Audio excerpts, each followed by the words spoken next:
Muy bien. Ustedes seguramente han llevado ya otros procesos constitucionales de libertad, ¿no?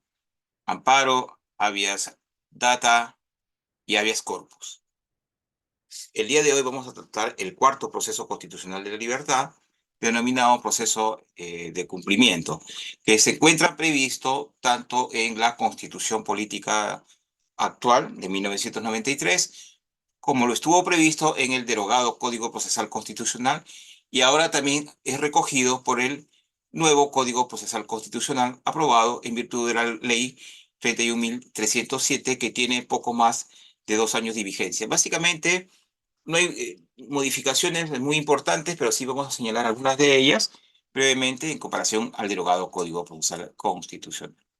Antes de ello, quisiera explicarles la columna vertebral del proceso, es decir, cómo se tramita este proceso constitucional de libertad y que tiene una tramitación similar a la de los procesos de habeas corpus, amparo y habeas data.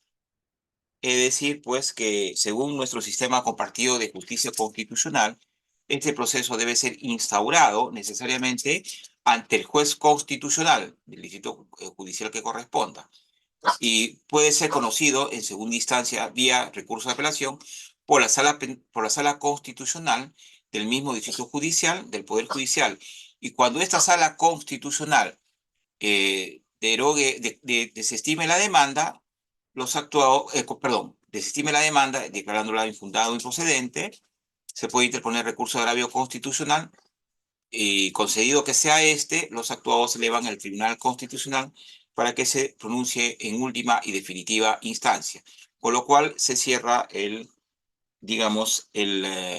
la justicia constitucional en nuestro país. Vamos a explicar seguidamente cómo se tramita el proceso de cumplimiento. La demanda, la demanda se interpone, decíamos, ante el juez constitucional, ante el juez constitucional.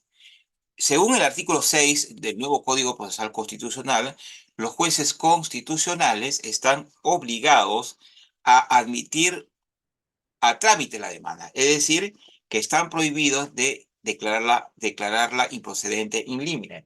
¿Y por qué así lo ha considerado el legislador? Para que se tutelen de mejor manera los derechos fundamentales de los justiciables, de las personas. Muy bien. Una vez que se admite a trámite la demanda, si me siguen con el puntero, por favor, se admite a trámite, se le corre traslado a la parte demandada. Por lo general, como vamos a ver más adelante, en el proceso de cumplimiento, los demandados siempre tienen que ser una autoridad o funcionario, ¿no? Muy bien. Y el juez constitucional, a su vez, puede o debe, mejor dicho, convocar a una audiencia única. ¿Qué pasa aquí? Con la admisión a trámite de la demanda se inicia lo que se denomina la sumaria investigación, en la cual el juez puede recabar la documentación o merituar la documentación que ha sido presentada por las partes, ¿sí? El juez puede tomarle declaración a las partes, la cual podrán ser asistidas por sus respectivos abogados defensores.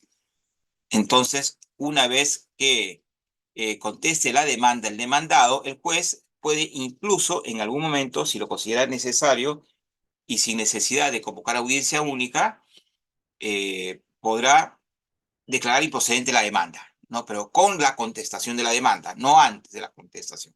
O sea, no puede declararla improcedente in limine en su primera resolución, sino que podrá declararla improcedente, ya no in limine, con la sola contestación de la demanda, cuando advierta tanto de la demanda como de la contestación y de los actuados que se le presenten, que el tema pues carece de relevancia constitucional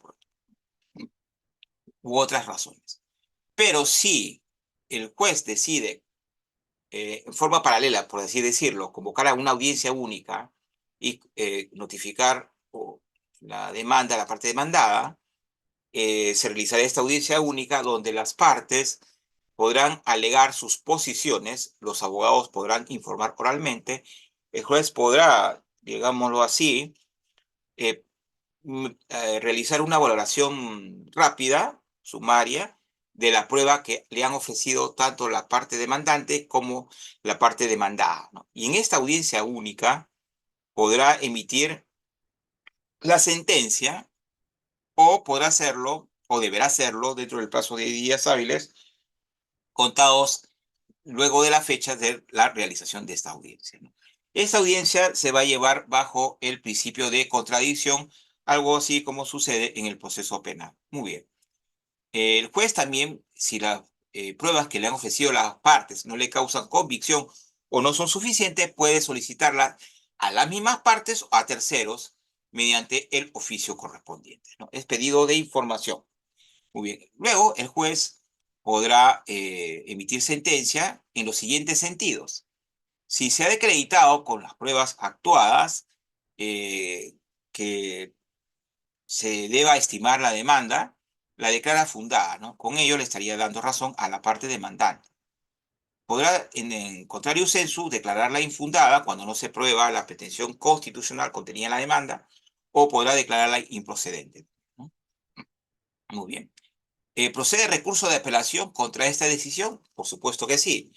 ¿Y cuáles son los requisitos para el recurso de apelación? Primero, que se presente ante el mismo juez que emitió la sentencia desestimatoria o la sentencia estimatoria. Es decir, puede interponerse recurso de apelación contra la sentencia fundada, eso lo haría la parte demandada, o puede interponerse recurso de apelación contra la sentencia infundada o improcedente, y eso lo podrá hacer la parte demandante, ¿no? Para ambas partes, el plazo es de 3 días hábiles contados a partir de la fecha en que se notificó la sentencia a emitirse, ¿no? Muy bien.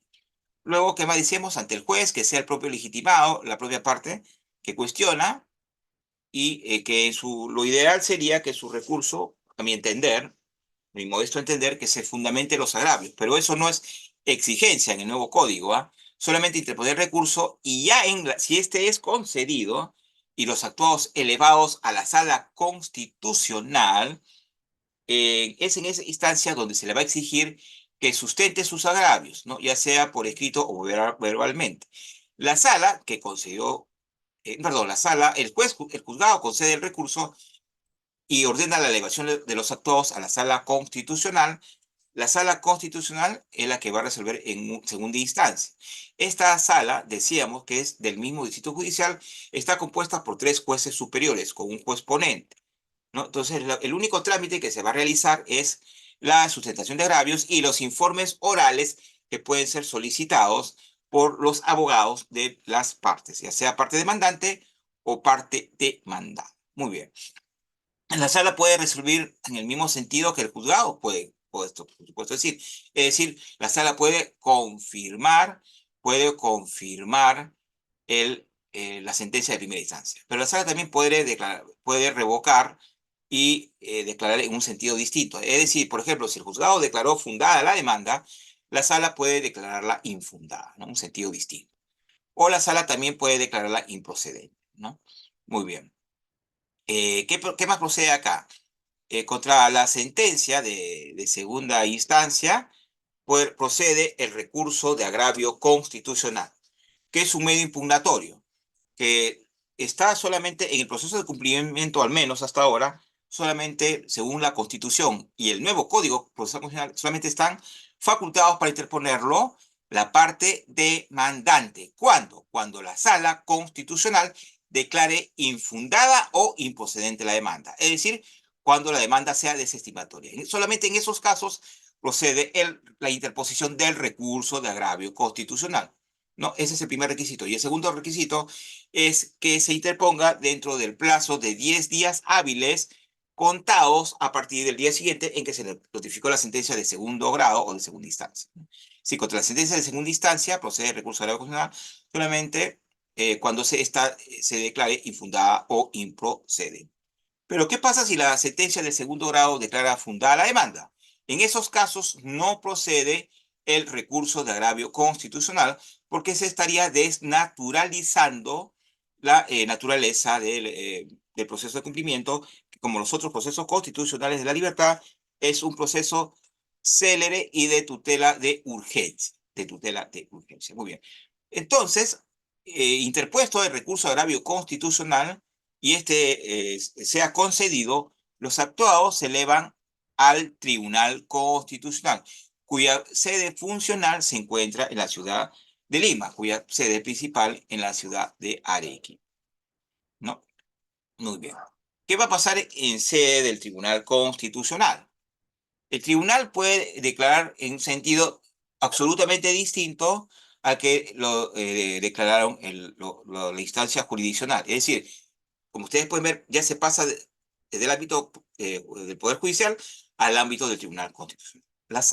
El tribunal puede declarar, eh, puede pronunciarse sobre el fondo de la controversia declarando fundada o infundada la demanda, o puede declararla improcedente la demanda, todas por sentencias. ¿Ah? ¿Y qué pasa aquí? Según la interpretación que hizo el actual pleno del artículo 24 del nuevo Código Procesal Constitucional, mediante una sentencia de inconstitucionalidad, ojo, a los colegas abogados que litigan, solamente si hay un pronunciamiento de fondo, es decir, si el tribunal eh, va a emitir una sentencia de fondo, ya sea declarando fundada o infundada la demanda, solamente en esos casos se puede eh, programar a vista de la causa audiencia pública en la cual los abogados defensores de ambas partes podrán solicitar el uso de la palabra. Pero cuando el tribunal decide declarar improcedente la demanda, simplemente no se convoca a audiencia pública y no habrá informe oral. Se emitirá una sentencia de improcedencia. Ahora, ustedes se estarán preguntando, ¿procede algún recurso contra lo resuelto por el Tribunal Constitucional? Por supuesto que no. En términos generales, no, ¿no? Es decir, si la sentencia del Tribunal Constitucional declara fundada la demanda o infundada la demanda, solamente procede un pedido de aclaración cuando exista algún error material o alguna omisión, ¿no? Error de fecha, en nombres, etcétera. ¿No? Pero si el tribunal declara improcedente la demanda, se podrá interponer un recurso de reposición, que por lo general ambos ya sea el pedido como el recurso, son desestimados, veces casi el 99.9% de casos, ¿no? Son desestimados, es decir, no se cambiará el sentido del fallo. Muy bien, y contra lo decidido por el Tribunal Constitucional, se puede acudir a instancias supranacionales como la Corte Interamericana de Derechos Humanos. Muy bien. Ahora sí, sí, las preguntas las voy a responder por si acaso al final, doctor Rieder, ¿ah? Para no interrumpir la secuela de la exposición, ¿ya? Y vamos a ver el tiempo también, ojalá nos alcance, porque veo, dependiendo de las preguntas, ¿no? Muy bien, vamos a correr, sí, si no, para no interrumpir la clase. Muy bien. Eh, Si bien, ahora, la noción de este proceso de cumplimiento, perdón, proceso constitucional de cumplimiento, vamos a entrar un poco más a las nociones. Tenemos que se incluyó recién en 1993, ¿ah? En la Constitución del 1993, no como un proceso constitucional en instituto sensu, porque se pensaba que no protegía algún derecho constitucional líquido, sino como un proceso constitucionalizado. Sin embargo, el Tribunal Constitucional también lo creyó, o sea, también consideró esta postura. Sin embargo, inflexionó esta postura y afirmó que el proceso de cumplimiento sí protege un derecho fundamental concreto, que se ha denominado el derecho a la eficacia de las normas legales y de los actos administrativos. Muy bien. ¿Qué nos dice el título quinto sobre el proceso de cumplimiento, el artículo 65 del nuevo Código Procesal Constitucional? Porque es mejor ceñirnos a lo que dice la norma para poder ir explicándola, ¿no? El proceso de cumplimiento sirve para ordenar que el funcionario o autoridad pública renuente, es decir, solamente está dirigido contra el funcionario público o autoridad pública renuente, rebelde, que no quiere acatar lo siguiente, es decir, pero este funcionario o autoridad pública no cumpla una norma legal a la cual está obligado o no ejecute un acto administrativo firme cuando también lo esté obligado. O puede ser que también esta autoridad o funcionario se pronuncie expresamente o sea, debe pronunciarse expresamente cuando las normas legales le ordenen emitir una resolución administrativa o dictar un reglamento, ¿no? Es decir, está obligado a emitir una resolución administrativa o dictar un reglamento. No es objeto del proceso de cumplimiento el acto administrativo que contenga el reconocimiento o pago de devengados ni de obligaciones que deban determinarse en órgano jurisdiccional especializado o en estación probatoria distinta a los juzgados especializados en lo constitucional. Es decir, que hay casos que no se trata de un cumplimiento, digamos, automático. En esos casos deberá interponerse la demanda ante el juez o el juzgado contencioso administrativo, o cuando hay un tema donde haya una actuación probatoria más compleja y no sea el tema tan automático, entonces deberá acudirse también a los juzgados contenciosos administrativos. ¿Qué nos dice el precedente vinculante 168-2005 guión PC/TC, emitido por el Tribunal Constitucional y que aún está vigente? Para que el cumplimiento de la norma legal, la ejecución del acto administrativo y la orden de emisión de una resolución sean exigibles a través del proceso de cumplimiento, además de la renuencia del funcionario de autoridad pública, ya hemos explicado qué es la renuencia, recuerden, el mandato contenido en aquellos deberá contar con los siguientes requisitos mínimos comunes. Ser un mandato vigente, es decir, no un mandato que haya sido establecido anteriormente, ¿no? Sí, las preguntas al final, por favor, ¿sí?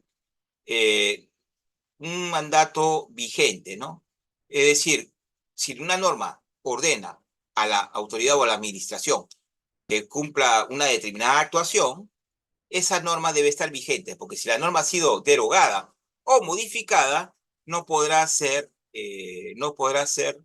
cumplida porque ya no tiene efectos frente al administrado. Segundo, ser un mandato cierto y claro, es decir, que no esté sujeto a alguna discrepancia o interpretación diversa, ¿no? Es decir, el mandato debe ser muy cierto y muy claro, sin mayor duda, indubitable, ¿no? Es decir, que se debe inferir de la norma legal o del acto administrativo. Tercero, no estar sujeto a controversia compleja ni a interpretaciones dispares. Cuando la controversia es compleja, que implique también actuación de prueba compleja,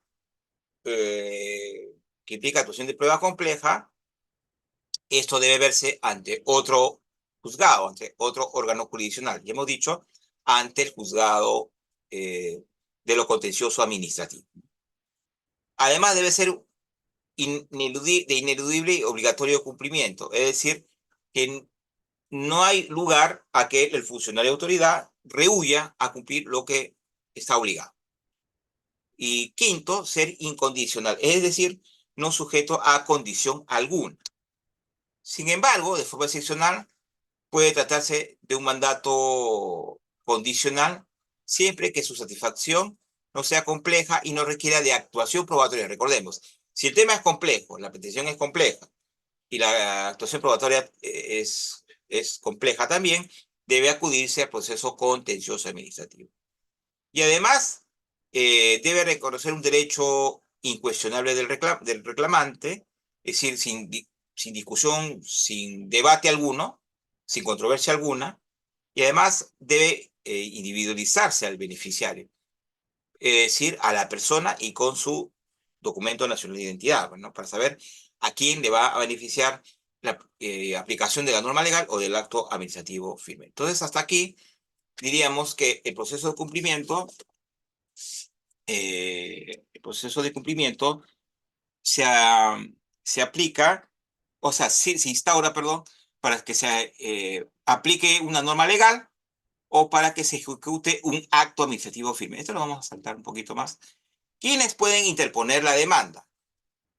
Cualquier persona, cualquier ciudadano o ciudadana podrá interponer o iniciar el proceso de cumplimiento frente a normas con rango de ley y reglamentos, ¿no? Es decir, cualquiera de nosotros puede interponer la demanda de cumplimiento para que se cumpla una norma legal y los reglamentos, ¿no? ¿Por qué? ¿Y por qué cualquier persona? ¿Por qué está legitimado cualquier persona? Porque obviamente la aplicación de esa norma va a beneficiar no solamente al demandante o a la demandante, sino a un conjunto de personas. O sea, cualquiera de ese conjunto de personas puede interponer la demanda de cumplimiento. Muy bien. Tenemos clase, doctor Reader, eso es lo que había coordinado hasta las 10, creo, ¿no? Hasta las 10 me parece, ¿no?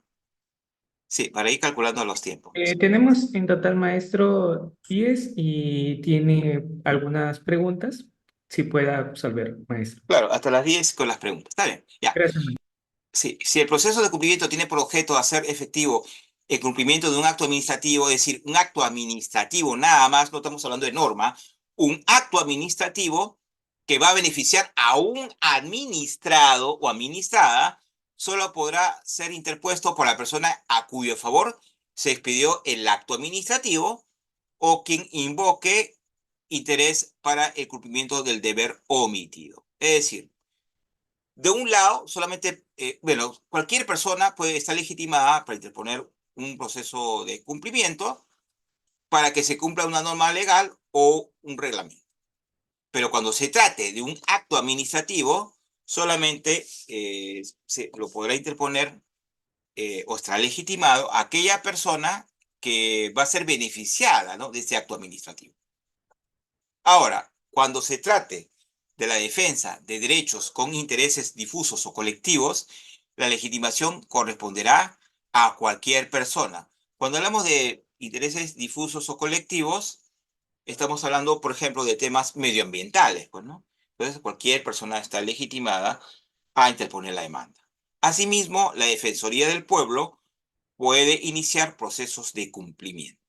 Muy bien, entonces ya hemos hablado quién es quién está legitimado para interponer la demanda, quién puede ser demandante, dependiendo ya sea de la aplicación de la norma o de la ejecución del acto administrativo firme. Ahora hablemos de la legitimación pasiva. ¿Quiénes están legitimados para, o mejor dicho, quiénes pueden ser demandados, ¿no?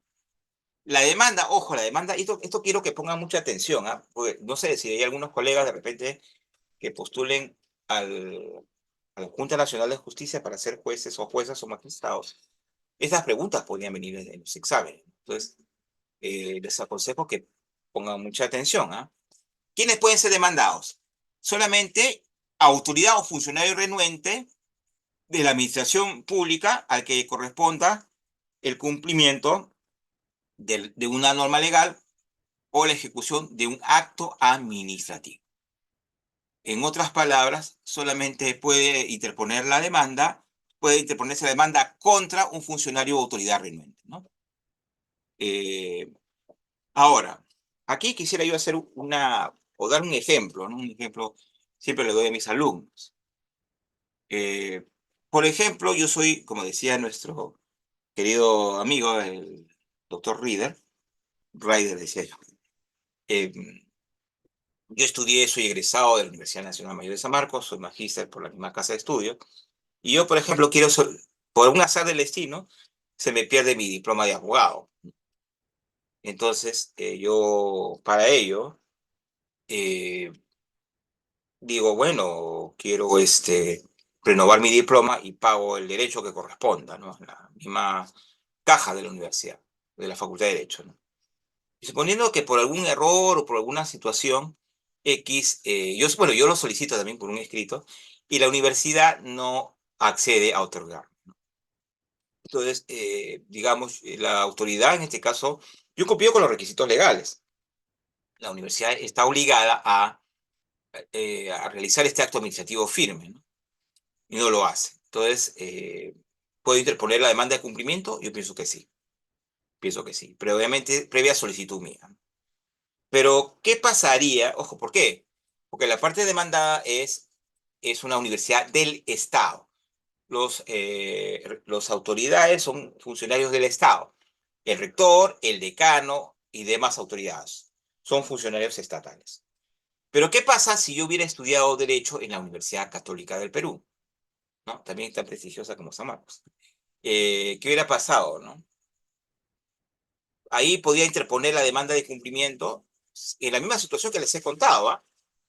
Quiero la solicitud de renovación de mi título profesional de abogado y simplemente pues se me perdió, pago los derechos, todo, y no me lo quieren entregar.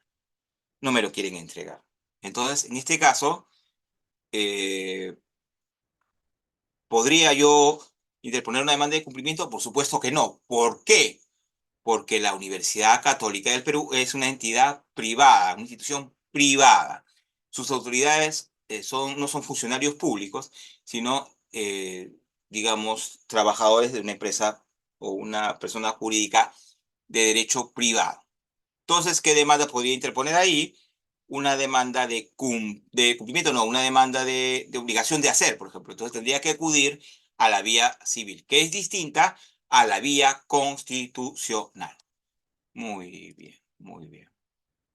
¿Qué más tenemos? Si el demandado no es la autoridad obligada, aquel deberá informarlo al juez indicando la autoridad a quien corresponda su cumplimiento. Es decir, el demandado, si bien es cierto, es un funcionario de una institución X a la cual está obligada a aplicar la norma legal o cumplir el acto administrativo firme, pero no es el quien debería cumplirlo, debería informarle al juez quién es el funcionario que debe cumplir, ¿no?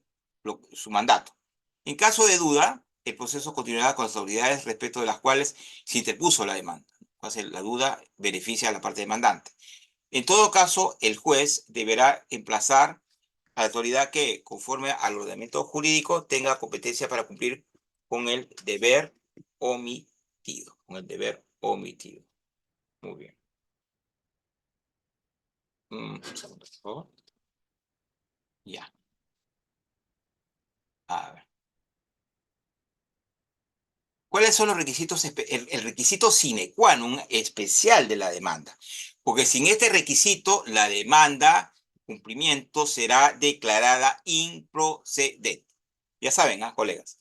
Ya saben. Yo digo, quiero que la autoridad o funcionario renuente cumpla una norma legal, cumpla o aplique una norma legal o ejecute un acto administrativo firme, tengo que, antes de demandar, antes de interponer mi demanda, debo presentar un documento de fecha cierta a la entidad a la que posiblemente demande, ¿no? Es decir, en ese documento de fecha cierta, debo solicitarle el cumplimiento del deber legal o administrativo, ¿no? Y entonces, o sea, en otras palabras, yo presento un documento donde especifico como petitorio el mismo petitorio que va a ser probablemente contenido en la demanda de cumplimiento. El mismo petitorio, ¿sí? No puede ser un petitorio distinto, ¿no? Entonces, ¿cómo se presenta este documento? Se presenta a través de un notario, de una notaría, por conducto notarial en su mesa de partes. Pero puede ser también a través de una solicitud que yo presente en mesa de partes. En dicha solicitud, ya sea por conducto notarial, tipo carta notarial, o en mesa de partes, debe constar, ojo, la fecha y hora. ¿Por qué? Por el plazo. Porque a partir de ahí tengo 60 días hábiles para interponer mi demanda. Si lo interpongo fuera de los 60 días hábiles, la demanda va a ser declarada improcedente. Ya saben. Primero, carta notarial o documento de fecha cierta. Y segundo, el plazo, 60 días hábiles. Plazo que se aplica, seguramente ustedes han visto, en el proceso de amparo, ¿no? Entonces, eh, digamos que yo curso el documento y la autoridad se ratifica pues en su incumplimiento mediante una resolución. ¿Por qué razones, por qué motivaciones, fundamentos? No le puedo, no puedo acceder a lo que usted solicita.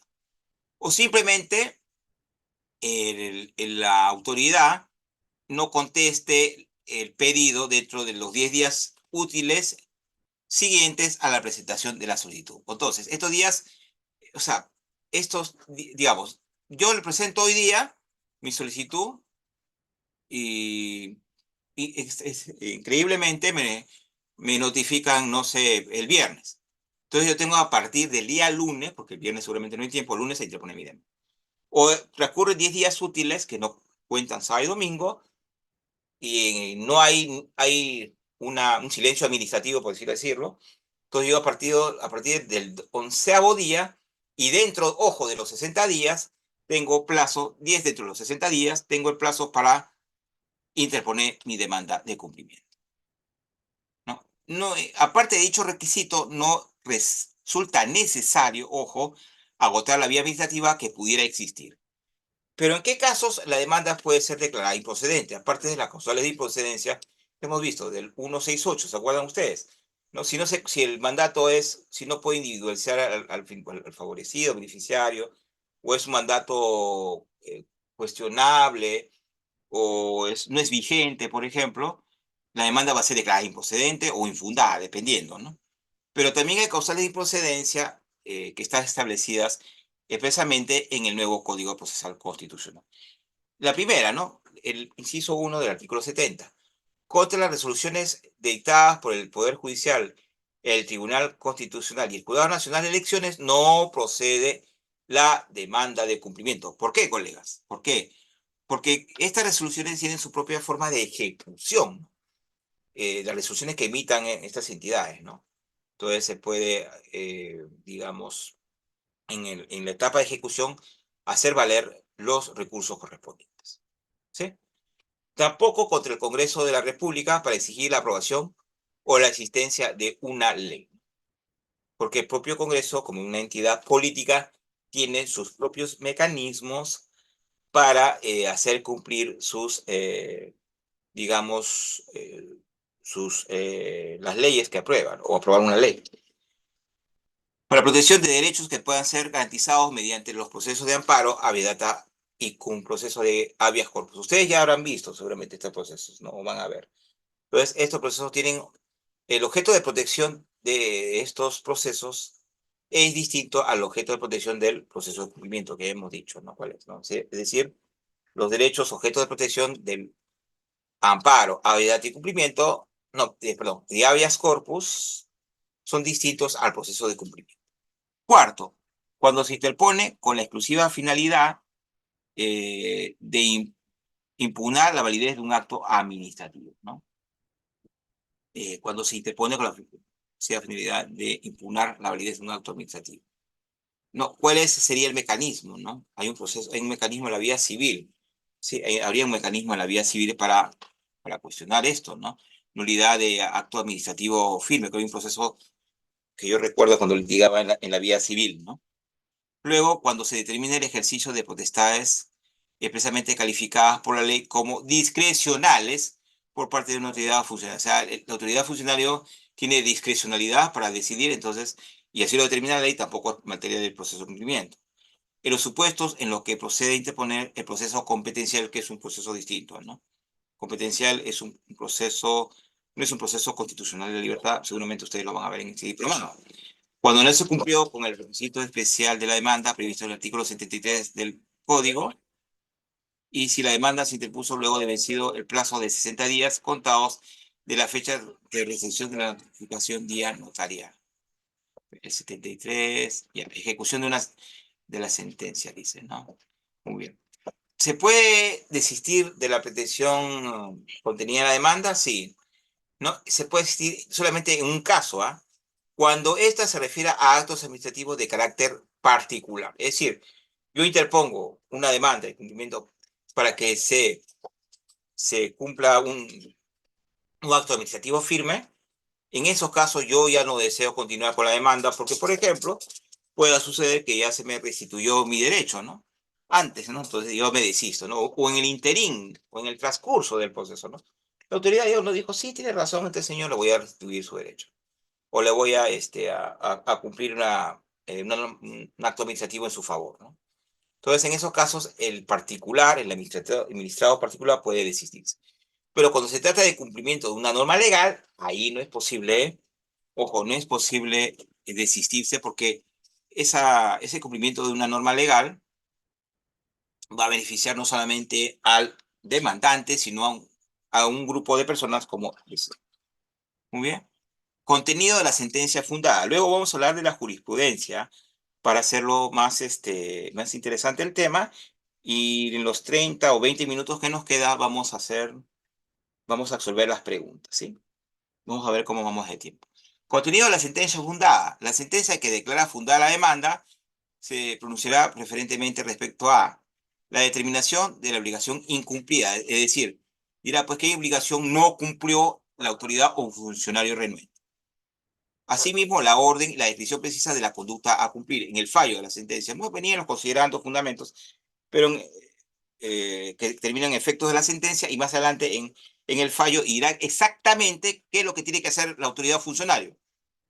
Cumplir una norma legal o ejecutar un acto administrativo firme. Depende todo de la pretensión contenida en la demanda. Tercero, el plazo perentorio para el cumplimiento de lo resuelto, que no podrá exceder de 10 días.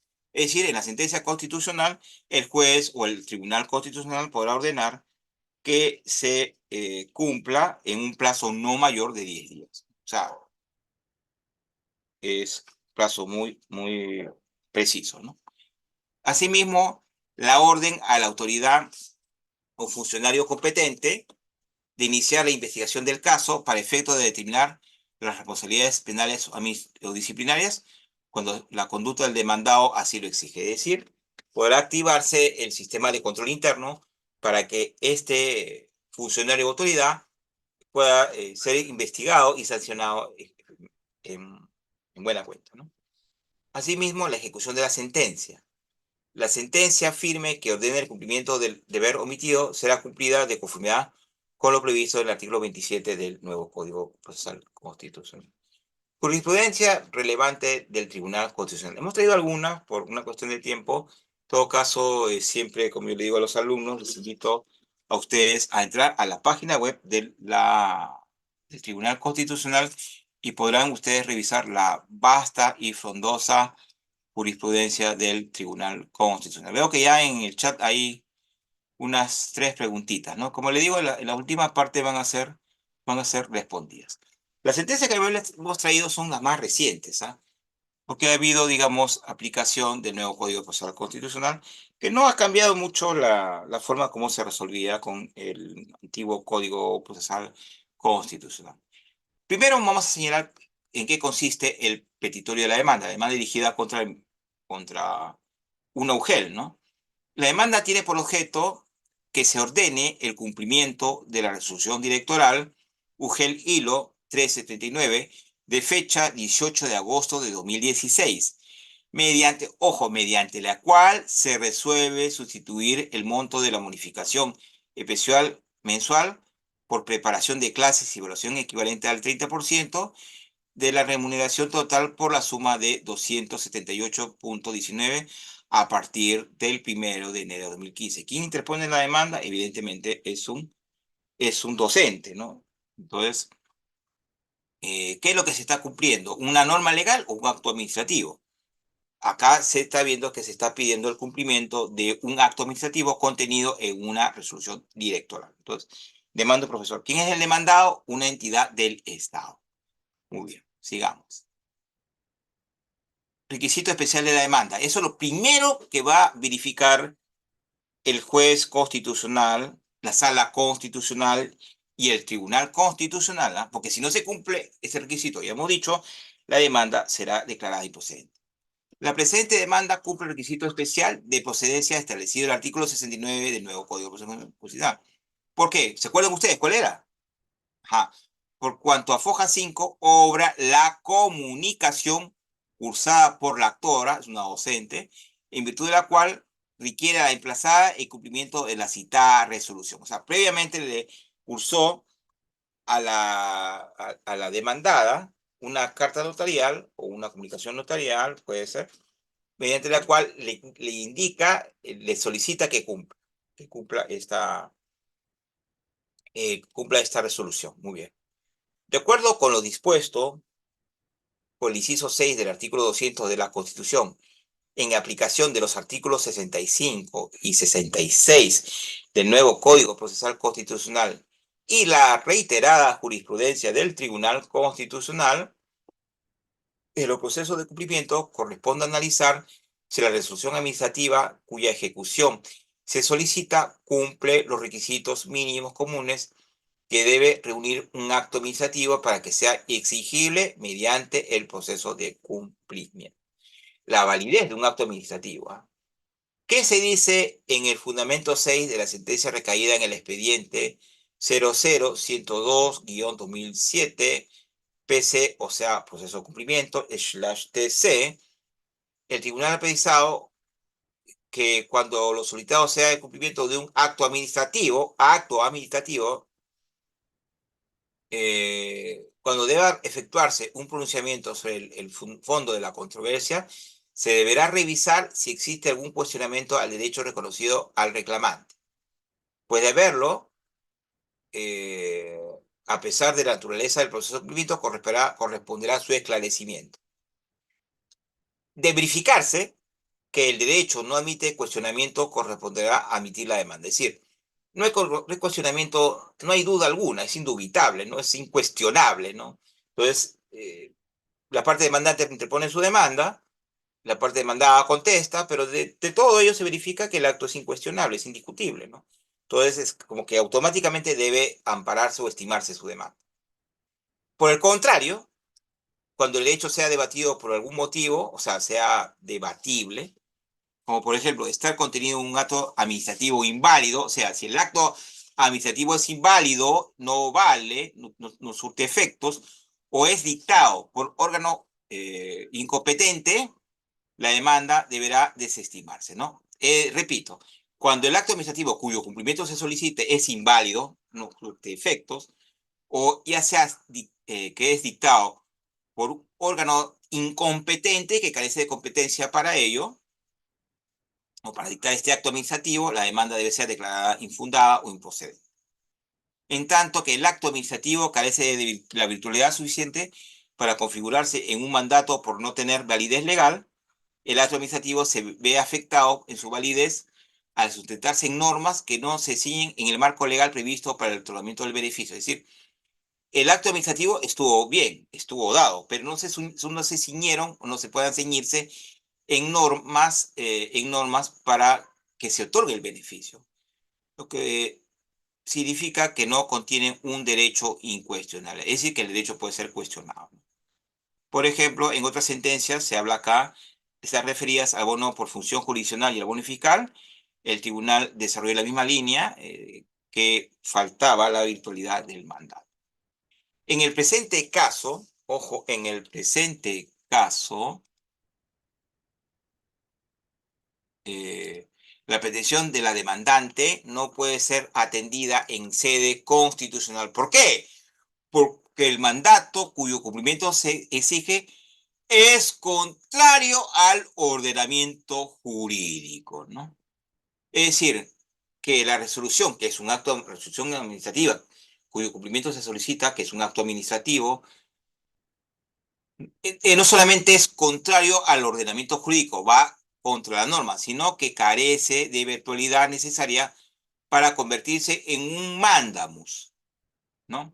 En efecto, se verifica de la resolución que el ente emisor dispone el cálculo de la bonificación por clases, por operación de clases y evaluación que se efectúe sobre la base de remuneración total, no obstante que, mediante resolución de sala plena del Tribunal de Servir, que ustedes pueden ver, la cual tiene la calidad de presidente administrativo de observancia obligatoria, el Tribunal del Servicio Civil ha excluido de la bonificación por preparación de clases, evaluación de los beneficios, en los cuales sí se aplica para su cálculo la remuneración total. Muy bien. Por consiguiente, el mandato contenido en la resolución directoral UGEL hilo 1339 de fecha 18 de agosto de 2016, cuyo cumplimiento se reclama en el presente proceso, no permite, ojo, no permite el reconocimiento de un derecho incuestionable de la recurrente, por lo que corresponde declarar improcedente la demanda, ¿no? O sea, no reconoce un derecho incuestionable. O sea, el derecho que ella solicita está sujeto a cuestionamiento. En todo caso, podría acudir esta persona al proceso contencioso administrativo. Muy bien. Además, se señala que la ley 495, que reconoce el derecho de los docentes, activos, cesantes, contratados en sede administrativa de percibir las bonificaciones dispuestas en el artículo 48 de la ley 24029, ley del profesorado, modificado por la ley 25212, tomando como base su remuneración total sin la exigencia de la sentencia judicial y menos aún de la calidad de cosa juzgada, y deja sin efecto los artículos 8, 9 y 10 del Decreto Supremo 051-91 PCM, fue publicada en el Diario Oficial del Peruano el 16 de junio de 2022. Por tanto, sus alcances rigen a partir del 17 de junio de 2022, por lo que no es aplicable al caso concreto, dado que la resolución administrativa cuyo cumplimiento se exige data del 18 de agosto de 2016, es decir, antes de la expedición de esas normas que permitían las bonificaciones, de la percepción de estas bonificaciones. Luego tenemos otra sentencia, estamos hablando de la sentencia de improcedencia antes de la de fondo, ¿eh? La emitida en el expediente 5199-2022-PC/DC. Fundamentos de limitación del petitorio. La demanda tiene por objeto, ojo, tiene por objeto que se cumpla lo dispuesto en la resolución directoral 762-2021, es decir, un acto administrativo. Se solicita el cumplimiento de un acto administrativo contenido en esa resolución directoral de fecha 16 de diciembre del 2021, mediante lo cual se le otorga a la actora el pago de devengados de la bonificación de desempeño de cargo con base en el 30% de su remuneración total e íntegra, con retroactividad al 1 de febrero del 91, y que en consecuencia se ordene el pago inmediato de la suma de 71.427.81 soles. Muy bien. Hablas acá también, igual se verifica el requisito especial de documentos de fecha cierta que sí existe, ¿no? Que sí existen autos. También nos habla que el artículo 65 del inciso 1 del nuevo Código Procesal Constitucional, bueno, primero nos habla de la Constitución, nos habla que contra quienes procede la demanda, que hemos dicho, y la otra norma habla que el proceso de cumplimiento tiene por objeto que el funcionario de autoridad renuente dé cumplimiento a una norma legal o ejecute un acto administrativo firme. Muy bien.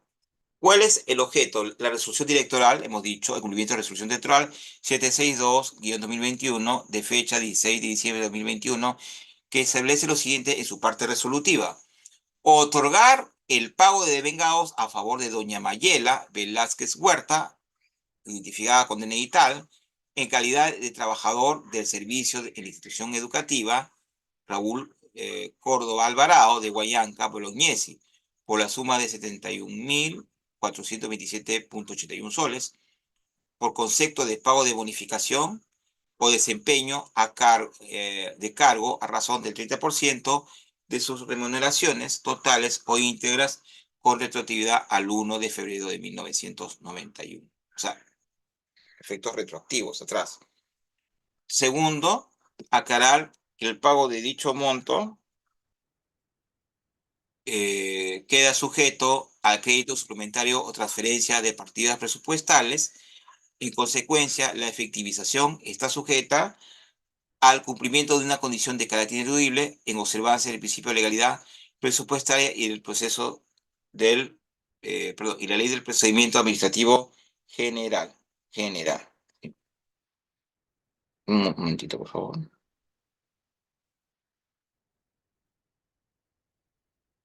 Tercero, en el caso de autos, el tribunal advierte que la pretensión de la parte demandante no puede ser atendida en sede constitucional porque el mandato cuyo cumplimiento se exige no le reconoce un derecho incuestionable. O sea, es en realidad el derecho que ella reclama en materia de cuestionamiento, ¿no?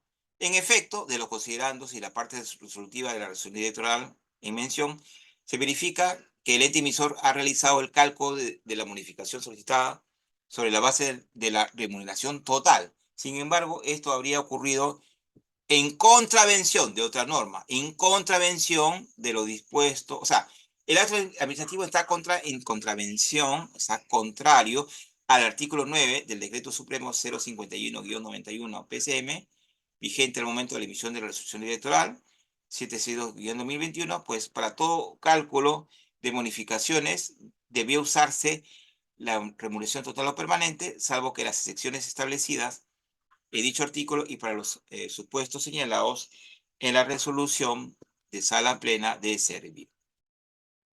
Dado que el mandato contenido en la resolución electoral en mención, cuyo cumplimiento se reclama en el presente proceso, no permite el reconocimiento de derecho incuestionable de la parte demandante, la demanda debe ser declarada improcedente. Hasta aquí, de los dos anteriores, se puede verificar que, el acto administrativo cuyo cumplimiento se cuestiona, se solicita, el acto administrativo contenido en esas resoluciones electorales, cuyo cumplimiento se solicita, contraviene a las normas legales que estaban vigentes al momento de su expedición. Otra sentencia de improcedencia, la emitida en el expediente 00453-2023-PC-Tribunal Constitucional. El recurrente es un profesor universitario, interpone la demanda de cumplimiento contra la Universidad Nacional San Luis Gonzaga de Ica. ¿Se acuerdan ustedes el ejemplo que yo les puse de San Marcos, mi alma mater? La San Luis Gonzaga de Ica también es una universidad nacional del Estado.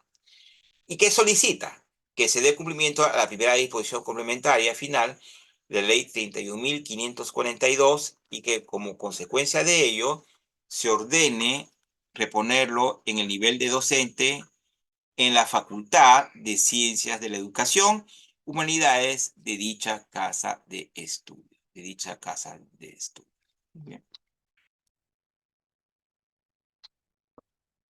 Igual se verifica el requisito de la comunicación, se cumplió, no hay ningún problema, si no la demanda de saque nomás hubiera sido declarada improcedente. En el presente caso, la ley 31.542, que modifica el artículo 84 de la ley 30.220, ley universitaria, se modificó y eliminó el límite de edad para el ejercicio de la docencia universitaria. Es decir, que el artículo 84 de la ley universitaria establecía un límite de edad, si no mal recuerdo, de 75 años de edad, ¿no? Entonces, imagínense, los profesores solamente universitarios, esos profesores eméritos, podían llegar hasta los 75 años de edad, enseñando. De ahí cesaban, salvo algunos, no muy eméritos, ¿no? Entonces, la ley 31.542 modificó este artículo y no hay límite de edad, ¿no? No hay límite de edad para enseñar. Salvo pues que en la práctica un docente tenga una condición de salud que no le permita enseñar, y tengo entendido, bueno, incluso en mi alma mater, hay profesores que sobrepasan incluso creo que los 80 años. Muy bien, entonces ese es el tema. Para los profesores ordinarios no hay límite de edad para el ingreso ni cese en el ejercicio de la docencia universitaria. Entonces, este profesor, bueno, sí, habla de todos unos requisitos, pero para hacerlo más concreto el tema y para dar paso también a las preguntas, bajo los cumplimientos de la ley cuyo cumplimiento se exige y de las resoluciones administrativas citadas, el actor solicitó de forma administrativa, o sea, el profesor solicitó de forma administrativa su incorporación como docente a la Universidad Nacional San Luis Gonzaga de Ica. Ante esta petición se emitió la resolución rectoral 069R única 2023 de fecha 22 de mayo de 2023, en que en su artículo primero resolvió incorporar a la Universidad Nacional San Luis Gonzaga sin ninguna restricción y con todos sus derechos a los docentes afectados a la entrada de vigencia de la ley 30.220, ley universitaria, recordemos, modificada en su artículo 84, ¿no? Que ponía restricción o límite de edad, tal como se señala en la primera disposición transitoria de la ley 31.542. Y a continuación se detalla. Entonces, a este profesor Barreto Aranda Pero Pánfilo, ¿no? Se le incorporó como docente. Por lo tanto, se determinó que el Consejo Universitario designe una junta médica para evaluación del estado de salud física y mental, disponiendo que todos los órganos, unidades orgánicas y unidades funcionales competentes adopten las acciones necesarias y complementarias de acuerdo a sus atribuciones. Entonces se decidió incorporar al profesor sin ninguna restricción. Por tanto, la sala del Tribunal Constitucional advirtió que se produjo la sustracción de la materia, ¿no? Con posterioridad a la presentación de la demanda, es decir, luego de la presentación de la demanda, conforme al artículo 1 del nuevo Código Procesal Constitucional. Es decir, interpuso su demanda y también había interpuesto su solicitud administrativa para su reincorporación. Entonces, antes que, digamos, en el transcurso de la demanda, del proceso, este profesor ha sido incorporado, ha sido incorporado. Entonces ya no tiene objeto o carece de objeto que se emita un pronunciamiento de fondo que declare fundada la demanda y se disponga su incorporación. Ahora vamos a explicar sobre las sentencias de fondo. Hay dos, dos fundadas, no, perdón, una fundada y dos infundadas y una fundada. Un segundo, por favor.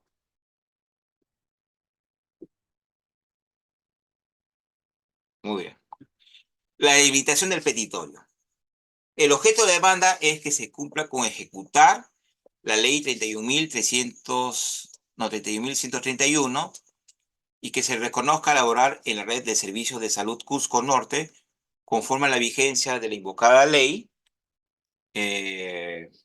Sí, y afirma que esta ley, desde su entrada en vigencia, permitió reivindicar los derechos laborales de los trabajadores del régimen CAS y es por ello que se debe estimar su pretensión.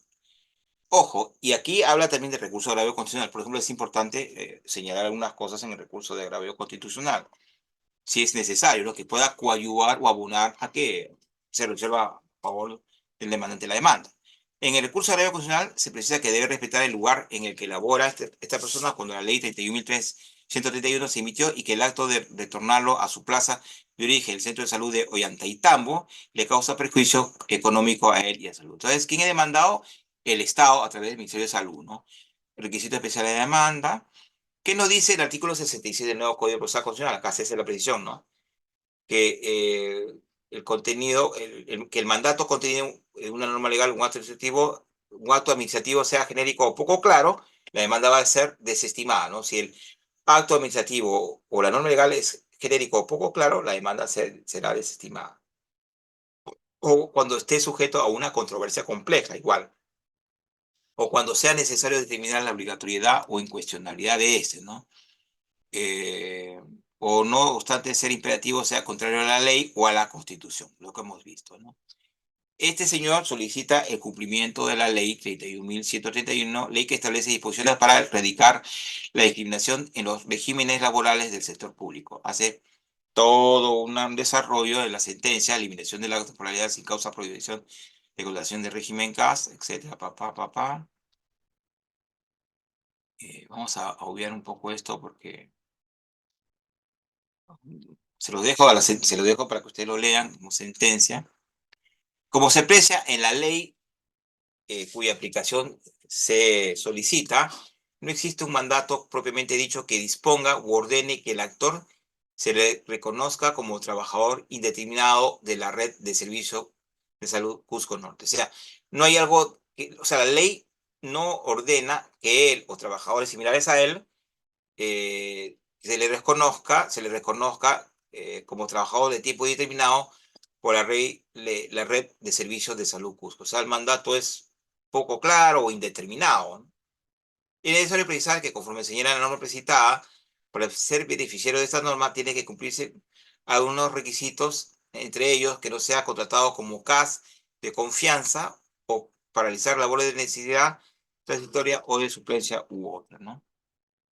Respecto al expresado en el documento de fecha cierta en el recurso de agravio constitucional, señala que el cumplimiento de la ley precitada, el actor debe quedarse como trabajador del centro de salud de Belempampa, de Cusco, y no en su plaza de origen, el centro de salud de Ollantaytambo, pues esto le causaría un agravio económico para él y su familia. Este tribunal hace notar que tales asuntos son susceptibles de ser ventilados en la vía ordinaria. Así que ese extremo de su ubicación o reubicación deben ser estimados en la vía ordinaria. Muy bien, vamos a obviar un poco esto, infundada demanda. Este caso es bien interesante porque lo interpone un ex trabajador de la empresa desaparecida, la Inatru Perú. Los que somos un poquito mayores, recordaremos que había la empresa Inatru Perú, que era una empresa estatal, y la cual dependía del Ministerio de Transportes y Comunicaciones, y tenía en la ciudad de Lima unos buses de color amarillo, ¿no? Para los que no son de la ciudad de Lima, no sé si alguna vez han estado y lo recordarán, ¿no? Entonces, el objeto de la demanda es que se cumplan normas legales, ¿ah? No actos administrativos, normas legales. Ley 27803, 29059 y 30484, y se ordena emplazar, reincorporar al demandante en el cargo de chofer cobrador o en otro similar nivel o jerarquía, ¿no? Es decir, pero ustedes estarán preguntando, si ya no existe la empresa de Natru Perú, a dónde se le va a colocar, ¿no? Y que en la resolución administrativa ministerial dice además 042-2017 TR de fecha 17 de agosto de 2017 fue considerado beneficiario de la ley 27803. Bueno, se puede decir que también es un cumplimiento de un auto administrativo, ¿no? Adicionalmente, solicita que se le abone de vengados, intereses legales, así como costas y costos del proceso, ¿no? Igual, requisito de documento de fecha cierta lo hay, no hay ningún problema. En la ley, el artículo 2 de la ley 30.484 establece que respecto al plazo para ser incorporados, lo siguiente: incorporarse en el plazo de 60 días hábiles a los beneficiarios que operaron por la reincorporación o reubicación laboral que hasta la fecha no han sido ejecutados sus derechos. Sí.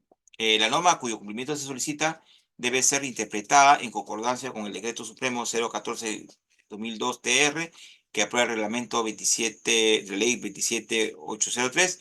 Entonces señala que para los ex trabajadores cesados irregularmente podrán ser reincorporados en el puesto del que fueron cesados en la medida en que existan las correspondientes plazas vacantes y presupuestadas. Y aquellos que no alcanzaren la plaza vacante podrán ser revocados en otras igualmente vacantes del sector público, ¿no? Sentencia del Tribunal Constitucional emitida en el expediente 3809-2019 PCTC. Entonces, hay un criterio uniforme sobre los procesos de cumplimiento de la ley 27803, en el sentido de que de corroborarse la existencia de plaza vacante presupuestada, la que puede ser incorporada al demandante, corresponde estimar la demanda de cumplimiento. O sea, digamos, no lo van a poner pues en la empresa de Nato Perú, que ya no existe, que se liquidó, pero sí podrían incorporarlo en otra plaza como chofer cobrador en otra, digamos, del Ministerio de Transporte, en otra entidad, o digamos, en otra área. Muy bien. El demandante manifiesta que mediante la resolución ministerial 042-2017 TR se dispuso su inscripción en el padrón de trabajadores cesados irregularmente para ser ubicados, pero que hasta la fecha tal reubicación no se ha hecho efectiva por la renuencia del TC. La renuncia del MTC, Ministerio de Transportes y Comunicaciones, perdón. No, ¿qué más? Mm. Se verificó su constancia de trabajo como medio probatorio, mediante la cual el actor laboró en el cargo de chofer cobrador desde el 22 de marzo de 1990 hasta el 8 de agosto de 1992. Oficio, memorando, se verifica en el caso concreto. Entonces, se verifica que la emplazada sí contaba con una plaza presupuestada y vacante para ponerlo en el cargo de chofer cobrador o en otro similar, ¿no? ¿No? Que quedó acreditado en el citado memorándum, Entonces, eh,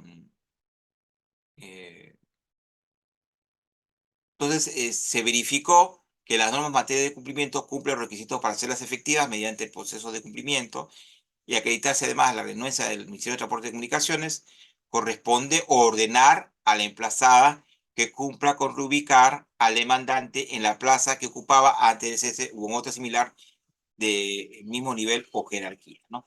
Como ustedes pueden ver, tiene casi una naturaleza también laboral estas demandas de cumplimiento, ¿no? Muy bien, entonces, fundada demanda, y se ordena el pago de costos procesales, ¿no? O sea, se declara fundada demanda, por lo que se decide, o sea, en cumplimiento de lo dispuesto por esta norma, y la resolución ministerial, o sea, la ley 30.484, la resolución ministerial, 142-2017 TR, por lo que se debe reubicar al actor en la plaza en la que venía desempeñándose o en otra similar de nivel o jerarquía, bajo apercibimiento de aplicarse los apremios establecidos por el nuevo Código de Procesal Constitucional. ¿Cuáles son los apremios? Las multas, ¿no? Ir con el abono de costa procesal, es decir, pago de honorarios de abogados. Pago de honorarios, ¿no? El abogado con su recibito puede solicitar su pago, ¿no? Y procedente el pago de costas, o sea, tasas y aranceles, porque acá no existen, intereses ni devengados. Muy bien. La última sentencia, para irnos a las preguntas, colegas. La emitida en el expediente 409-2023 PC/TC. El objeto de la demanda es que se le pague al recurrente la bonificación preferencial por condiciones excepcionales del trabajo equivalente al 30% de su remuneración total, conforme al artículo 184 de la ley 25303, con el abono de los reintegros dejados de percibir desde el 31 de diciembre de 2015 hasta la actualidad y el reajuste de su remuneración mensual a partir de la fecha de ingreso a la entidad más intereses legales y procesos. ¿Qué identifican ustedes? Es cumplimiento de una norma legal, no de un acto administrativo.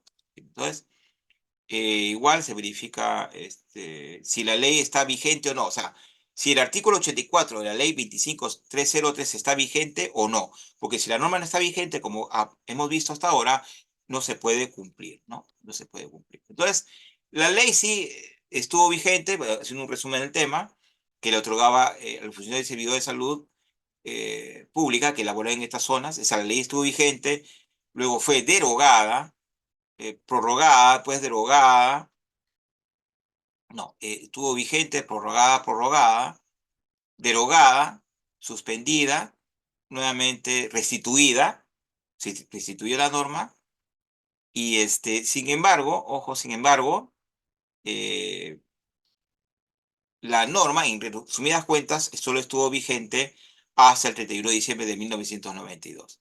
Por lo expuesto, se concluye que la bonificación establecida en el artículo 184 de la ley 25303 solo estuvo vigente hasta el 31 de diciembre de 1992. En consecuencia, la norma cuyo cumplimiento se exige no está vigente a la actualidad, al momento de interponer una demanda, por lo que lo pretendido carece de sustento legal. Bueno, infundada la demanda. Muchas gracias. Más bien ahora vamos a responder las preguntas. Espero que haya sido de su entera satisfacción la clase. Primero vamos a absorber las preguntas por escrito. Sí, las preguntas están un poquito largas, ¿ah? Le rogaría que sean más cortas. Eso nos va a dificultar un poquito la solución. Bueno, vamos a tratar de responderlas, ¿ah? Por favor, cortitas las preguntas. Los abogados tenemos un poquito ese tema, ¿no? Y nos gusta, son muy apulosos. Y ese defecto no solamente, lo digo con todo cariño, no solamente es propio del abogado litigante, ¿no? Sino también de los que trabajan o trabajamos dentro de la administración de justicia, las sentencias apulosas, ¿no? Hay un tema, yo creo que, es más, nosotros les comento un secreto, en el tribunal estamos obligados a hacer cada día más escuetas, sin necesidad de obviar nada, ¿ah? Por eso, colegas, incluso cuando se leen las demandas que se presentan, no se lee todo, porque en realidad es demasiadas palabras contienen las demandas. Muy bien. ¿Qué pasa? Dice la primera, si una resolución solo reconoce el derecho, ejemplo, un reconocimiento de un beneficio a favor del actor. Los devengados producto de ese beneficio se reconocen en este mismo proceso o se tiene que iniciar un nuevo proceso. Yo creo que sí. Los devengados pueden ser reconocidos en este proceso, ¿no? Yo creo que sí. ¿Qué más? Si se lo otorgó, dice en la carta real 15 días hábiles para que cumpla el pedido, ¿desde cuándo contaría los 60 días hábiles? Los 60 días hábiles cuentan también desde el primer día, o sea, del día siguiente en que se cursó la carta notarial. 10 días están contenidos dentro de los 60. Entonces, cuentan a partir del día siguiente de los 60 días útiles, ¿no? Muy bien. Esa pregunta sí está breve, ¿no? Buenas noches. ¿Cuál sería la línea o matiz para diferenciar el proceso de cumplimiento respecto al proceso contencioso? Administrativo de cumplimiento de una norma legal o acto administrativo firme conforme al artículo 5, número 4 del título único ordenado de la ley 27584, aprobado por el Decreto Supremo 011-2019. Justamente decíamos, ¿no? En lo que hemos visto. Cuando el tema es complejo o es debatible o es cuestionable y no contiene un mandato concreto, claro, indiscutible, indubitable, y hay un tema que hay que debatir, que hay que analizar pruebas, valorar pruebas, se podría ir al contencioso administrativo. Entonces, cuando el mandato es incuestionable, es claro, es indubitable, no es sujeto a interpretaciones, incondicional, se puede acudir al procedimiento de cumplimiento. O sea, cuando sea algo automático, ¿no? Dice, si una demanda se declara fundada siendo consentida o ejecutoria de un acto firme, como en el caso de los docentes reconocidos con una cuantía del órgano administrativo, dice que está recogido por el presupuesto del mes. Bueno, sí, es cierto. Hay casos donde dice, sí, fundada la demanda, pero ahorita no hay presupuesto. No hay presupuesto para pagarte lo que se ordena en la demanda de cumplimiento, ¿no? Entonces, en esos casos, se tiene que esperar al próximo año que haya disponibilidad presupuestaria. O sea, el hecho que en ese momento no haya presupuesto no obsta para que cuando haya presupuesto se cumpla con la obligación, ¿no? Claro. Dice acá, en el contencioso administrativo solicitas y si no te contesta, presentas un escrito reclamando la inercia de la entidad. ¿Cree que esa es la diferencia entre el cumplimiento contencioso y el cumplimiento constitucional? Bueno, no. eh, no, en realidad no, esa no es la diferencia. Muy bien. Con la entrada de vigencia de la ley 30.495 sobre la aprobación del beneficio de preparación de clases y evaluación, ¿se puede demandar vía proceso de cumplimiento? ¿Los devengados serán? Yo creo que sí, se puede demandar. Me parece que se puede demandar los devengados, ¿no? A ver, buenas noches, doctor. Mi pregunta es, ¿cómo debe presentarse la demanda con el nuevo artículo 2 del Código Procesal Constitucional? Si el proceso de cumplimiento tiene como finalidad proteger en el inciso 6 por el artículo 200 de la Constitución de 1933 o el artículo 66. Por ahí, promoverse si sí o no las normas legales y emitir una resolución administrativa o dictar un... Soy alumna. Ah, muy bien. Alumna Salazar Gloria. Sí, la demanda se puede presentar como los requisitos que están en el nuevo código, ¿no? Con un petitorio, con los datos de la parte demandante, un petitorio, los hechos y las normas legales que la sustentan y las pruebas y los anexos, ¿no? Es algo muy genérico.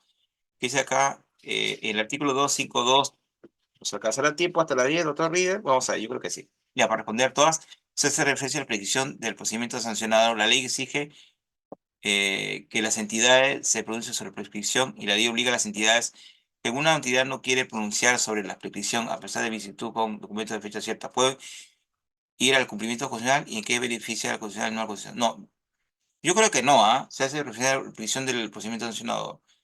Eh, Me parece que no, o sea, no entiendo muy bien la pregunta, pero no está muy específica, ¿no? Pero el tema es de que, así claramente, como le hemos dicho, ¿no? Cuando haya que se cumpla una norma legal, que se te más clarito, o un acto administrativo firme, la demanda es procedente, ¿no? ¿Qué dice acá? Si un pronunciamiento tiene fondo de la controversia, será reclamante de verlo el proceso de cumplimiento del demandante para el proceso de obligación. Bueno, la pregunta tampoco no la entiendo, ¿ah? Si un pronunciamiento tiene fondo de la controversia, será reclamante de hacerlo en el proceso de cumplimiento del mandato para el proceso de obligación. Bueno, hay procesos que hemos visto en qué casos posee el cumplimiento y en qué plazos puede ser una vía igualmente satisfactoria u otra vía, ¿no? Pregunta, la resolución gerencial que reconoce el pago de beneficios sociales al procurador desde el 2015 y a la fecha no ha sido pagado, ¿puede requerirse el cumplimiento del pago de beneficios sociales para luego iniciar el proceso de cumplimiento? Yo creo que sí. Sí, yo creo que es posible, ¿no? Creo que es posible. Dice la otra pregunta. Doctor, si el proceso judicial puede cumplir con lo acordado en el artículo 9, ¿podría cumplir? Artículo, no le entiendo la pregunta. Artículo 9, discúlpeme. Ya, a ver. Dice, gracias por su exposición muy útil. No, demanda no estoy dejando. No, estoy dejando las sentencias, la sentencia sí. Entonces, Villa, muy buenas noches. Una pregunta. ¿Es el caso de la ley que aprueba la devolución de los aportes del Fondo de Vivienda Militar Policial? La ley de julio de 2023 ordena la devolución de los dineros aportados a los efectivos militares que no han hecho uso del fondo y pasan al retiro. En este caso, la FAC no quiere pagarle a los que ya pasaron al retiro, por ejemplo, el año 2021, a pesar de que el espíritu de la norma es devolver el dinero a los objetivos. La consulta dijeron que no se podía preguntar casos. ¿Ah? ¿Qué corresponde? ¿Interponer una demanda de cumplimiento una vez agotada la administrativa o mejor tramitarla como una demanda de amparo? Yo creo que podría ser una demanda dependiendo, habría que ver la pretensión. ¿Ah? Habría que ver la pretensión, si corresponde un amparo. Ojo, en el proceso de cumplimiento no hay aguantamiento de la vía administrativa, hemos dicho. ¿Ah? Solamente la carta notarial, ¿no? No sé, habría que analizar el caso más concreto. ¿Ah? No le podría. Muy bien. La última pregunta por el chat. Buenas noches, ¿cómo procedería el juez o la parte si la entidad obligada a cumplir? No, esta es la última pregunta. Después viene la mano alzada. Esta y la otra más, nada más, ya no vamos a responder. Sí, porque necesitamos que también los demás colegas también darle la oportunidad. ¿Ah? ¿Qué se? A ver, dice acá es un acto administrativo firme, puedo demandar acción de. Ojo, no está mal dicho acción de cumplimiento, demanda de cumplimiento, radica en esa palabra acción de cumplimiento. Aun cuando la resolución administrativa cuyo cumplimiento requerimos sea impugnada en la vía contenciosa administrativa, lo digo porque las resoluciones administrativas deben computarse. No, si ya se acudió al contencioso administrativo, ya no corresponde ir al cumplimiento. Bien. Este presidente Maximiliano Villanueva sí se sigue aplicando, ¿ah? Sí se sigue aplicando, tengo entendido. Muy bien. Ahora las preguntas a mano alzada, mi querido doctor. Sí, maestro, muchas gracias y como puede evidenciar, nuestro participante es 100% de interacción porque quieren seguir aprendiendo de usted. Entonces, voy a dar pase solamente a estudiantes que tengan activo su cámara. Ya se hizo mención desde el principio para que nuestro docente sepa a quién se está dirigiendo. Muy bien, estimado Germán, adelante. Una pregunta y ser preciso. Gracias. Buenas noches, doctor. Excelente exposición. Doctor, Muchas hay algo que gracias. quiero tenerlo claro. Con relación al requisito especial de la demanda de cumplimiento, el artículo 69 indica que se debe presentar un documento de fecha cierta como, como requisito especial para poder interponer la demanda. Mi consulta es la siguiente. El plazo de que se contabiliza de los 60 días hábiles para presentar la demanda se empieza a contabilizar desde el día siguiente que se presentó el documento de fecha cierta o a partir del décimo día siguiente, día hábil siguiente del décimo día de presentado el documento. Muy bien, buena pregunta. No, el plazo es a partir del día siguiente en que se cursó el documento. A partir del día siguiente, o sea, los 60 días útiles. Pero los 10 días están contenidos dentro del plazo dentro de los 60 días, ¿no? Dentro de los 60 días. O sea, 60, 10 dentro de los 60. No, nada más. Sí. La que sigue, por favor. Excelente, maestro. Tinajeros, buenas noches. Adelante, una pregunta. Sí, doctor, buenas noches. No entendiendo yo el contenido constitucionalmente protegido, ¿me escucha, doctor? Sí, sí. Ah, no entendiendo yo el contenido constitucionalmente protegido de mi petitorio, ¿cuál sería una técnica ejemplarizada para hallar la ratio decidente de una sentencia constitucional? Podría concretizarlo en el proceso de cumplimiento, porque usted me estaba dando una pregunta muy genérica, ¿no? Sí, estamos No, hablando pero de. a ver, sí, ¿podría reformularla en el proceso de cumplimiento? Porque, Ya, usted mismo ha citado jurisprudencia, ¿correcto? Entonces, en esas jurisprudencias, por lo general, siempre se pregunta, sobre todo cuando se convierten en precedentes, ¿dónde está la ratio decidendi? Inclusive en la Consejo de la Magistratura, la Junta Nacional de Justicia, inciden en ese tipo de preguntas, inclusive hay preguntas con casos, ¿no? Entonces, yo le pregunto a usted, doctor, ¿no? ¿Cuál sería una técnica ejemplarizada para poder hallar la ratio decidente de una sentencia constitucional? Partiendo de la premisa que yo no entiendo, por no ser un especialista en derecho constitucional, cuál es mi derecho Ah, constitucionalmente protegido, ¿no? le voy a responder pese a que la pregunta no está referida en específico por su cumplimiento, doctora. Muy bien, el rato decidencia es la razón por la cual he decidido, es la razón fuerte, ¿no? Por ejemplo, en este caso, en los casos que hemos visto, ¿cuál es la razón fuerte?